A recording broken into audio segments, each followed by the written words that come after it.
సత్యనారాయణ గారు డిపార్ట్మెంట్కి వచ్చేసరికి టెక్నాలజీ కానీ ఎలాంటి విషయాలు లేవు. కానీ హ్యూమన్ ఇంటెలిజెన్స్తోనే కేసులు డిటెక్ట్ చేసేవారు. ఆయన సర్వీస్లో 1, 2, 3 కాదు, చాలా సెన్సేషనల్ కేసులు కనిపిస్తుంటాయి. ఒకటి కారంచేడు జరగడం సంఘటన, 2 టైగర్ నాగేశ్వరరావుని మొదటిసారిగా అరెస్ట్ చేయడం, 3 సింహాచలం దొంగతనం చేసిన గజ్జల జానకిరావుని అరెస్ట్ చేయడం. అంతేకాకుండా ట్రైన్లో మర్డర్ జరిగితే దాన్ని ఎలా ఇంటెలిజెన్స్ ద్వారా తీసుకొచ్చారంటే టెక్నాలజీ లేని సమయంలో హ్యూమన్ ఇంటెలిజెన్స్ ద్వారా ఆ కేసుని ఎలా డిటెక్ట్ చేశారతో పాటు చాలా బ్రేక్ త్రూ కేసులు కనిపిస్తుంటాయి. టెక్నాలజీ లేని సమయంలో హ్యూమన్ ఇంటెలిజెన్స్ ద్వారా కేసులు ఎలా బ్రేక్ చేశారనే విషయాన్ని ఇప్పుడున్న అధికారులకి కానీ రేపు రాబోయే ఆఫీసర్లకు కానీ తెలుసుకోవాలంటే ఖచ్చితంగా సత్యనారాయణ గారి ఇంటర్వ్యూ చూడాల్సిందే. సత్యనారాయణ గారికి అటువంటి సమయంలో ఎలా కేసులు డిటెక్ట్ కానీ సంఘటన ఎలా జరుగుండేది. అప్పట్లో ఎక్కువగా ట్రెడిషనల్ క్రైమ్ కాబట్టి ఒక నేరం జరిగితే పలానా వ్యక్తి చేశాడు అనే సంఘటన తెలుస్తుండేది. కరెక్ట్గా ఆ నేరస్ని పట్టుకోవడం, ఇంట్రాగేషన్ బయటపడేది. ఇప్పుడు టెక్నాలజీ వచ్చింది. నేరస్తులు కొన్ని కుటుంబాలే కాకుండా ఎవరైతే విలాసాలకి అలవాటు పడుతున్నారో అందరూ నేరాలు చేస్తున్నారు. కాబట్టి ఇటువంటి సమయంలో ఇప్పుడున్న ఆఫీసర్స్ ఏ విధంగా ఇన్వెస్టిగేషన్ చేయాలనే విషయాన్ని సార్ నన్ను తెలుసుకున్నాం. సార్ నమస్తే అండి. నమస్కారం. ఎం సత్యనారాయణ గారు, థ్యాంక్ యూ. 1974 బ్యాచ్. సార్ మీ డిపార్ట్మెంట్కి వచ్చే సమయంకి కొంతమంది నేరస్తులు ఉండేవారు. అప్పుడు వాళ్ళు కూడా పలానా వ్యక్తి కిటికీలు ఓపెన్ చేసి వచ్చేవారు ఎవరు, నైట్ టైం దొంగతనం చేసిన ఎవరు, డే టైం ఎవరు చేసేవారు, పైన రూఫ్ కట్ చేసి ఎవరు వచ్చేవారు. అటువంటి దొంగతనం జరిగితే పలానా వాడు చేసేవాడు, ఎల్లయ్య పొల్లయ్య XYZ అని వచ్చారు, వాళ్ళు పట్టుకురావడం, నేరం ఒప్పుకునేది. అప్పుడు ఇలాంటి CCTVలు కానీ సెల్ ఫోన్లు కానీ ల్యాండ్ ఫోన్లు కానీ లేని సమయం. ల్యాండ్ ఫోన్స్ ఉన్నాయి కానీ ఏదో ట్రంకాలు అది. కానీ హ్యూమన్ అంటే మనుషుల్లో మనకు ప్రజలతోనే సంబంధాలు వచ్చిన ఇన్ఫర్మేషన్ అనేది మీరు బేస్ చేసేవారు.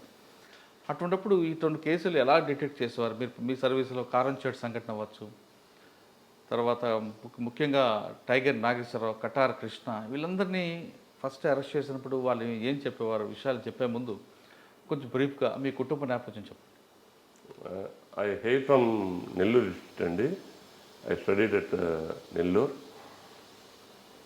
I studied BSc in MPC group. Immediately after my degree, I was selected. Nellore జిల్లా నివాసం, నెల్లూరులోనే కాలేజీలో చదివి ఫస్ట్ ఇంటర్వ్యూ ఇక్కడికి వచ్చి మెరిట్లో ఫస్ట్గా సెలెక్ట్ అయిన 1974 బ్యాచ్లో. అనంతపూర్లో ట్రైనింగ్ అయిన తర్వాత కందుకూరులో ప్రాక్టికల్ ట్రైనింగ్తో ముగించి, కందుకూరు ప్రాక్టికల్ ట్రైనింగ్లో ఉండగానే అలవలపాడు ఫైరింగ్ జరిగి స్టేట్ వైడ్ పెద్ద సెన్సేషన్గా ఉండింది. అప్పుడు మా సబ్ ఇన్స్పెక్టర్ చుక్కపల్లి వెంకటేశ్వరరావు గారు తోటి తీసుకెళ్ళి మేజర్ కేసెస్ ఎలా ఇన్వెస్టిగేట్ చేయాలి అనేటువంటి పంధాలో మాకు ట్రైనింగ్ అది ఇచ్చారు. నాకు ఫస్ట్ పోస్టింగ్ వచ్చి చీరాల తాలూకా పరుచూరు పోలీస్ స్టేషను. అది ఒక బ్లెస్సింగ్ ఇన్ డిస్గైజ్గా జరిగింది.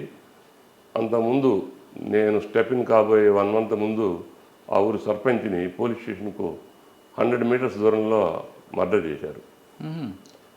అలాంటి దాన్ని నువ్వు జాగ్రత్తగా ట్యాకిల్ చేయాలని ఎస్పీ గారు చెప్పి పంపించినందువల్ల. ఎవరండి ఫస్ట్ ఎస్పీ మీకు? KA నారాయణ స్వామి గారని మన హోమ్ సెక్రటరీ చేసి రిటైర్ అయినారు.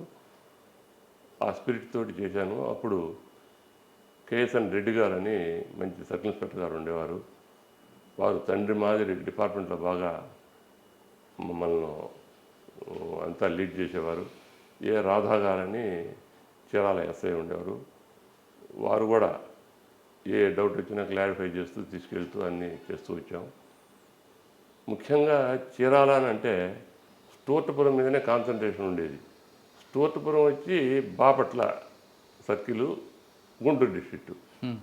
కానీ అదేదో అనుసంధానం వచ్చి చీరాలకు ఉండేది.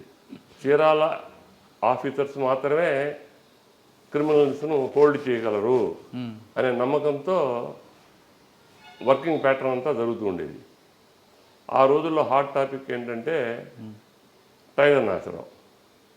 He was never seen by police at any time. అప్పుడు ఇంత డ్రాయింగ్ గీచి వాడి ఫేస్ ఇలా ఉంటుందని చెప్పడానికి కూడా అవకాశం లేనటువంటి పరిస్థితి అది.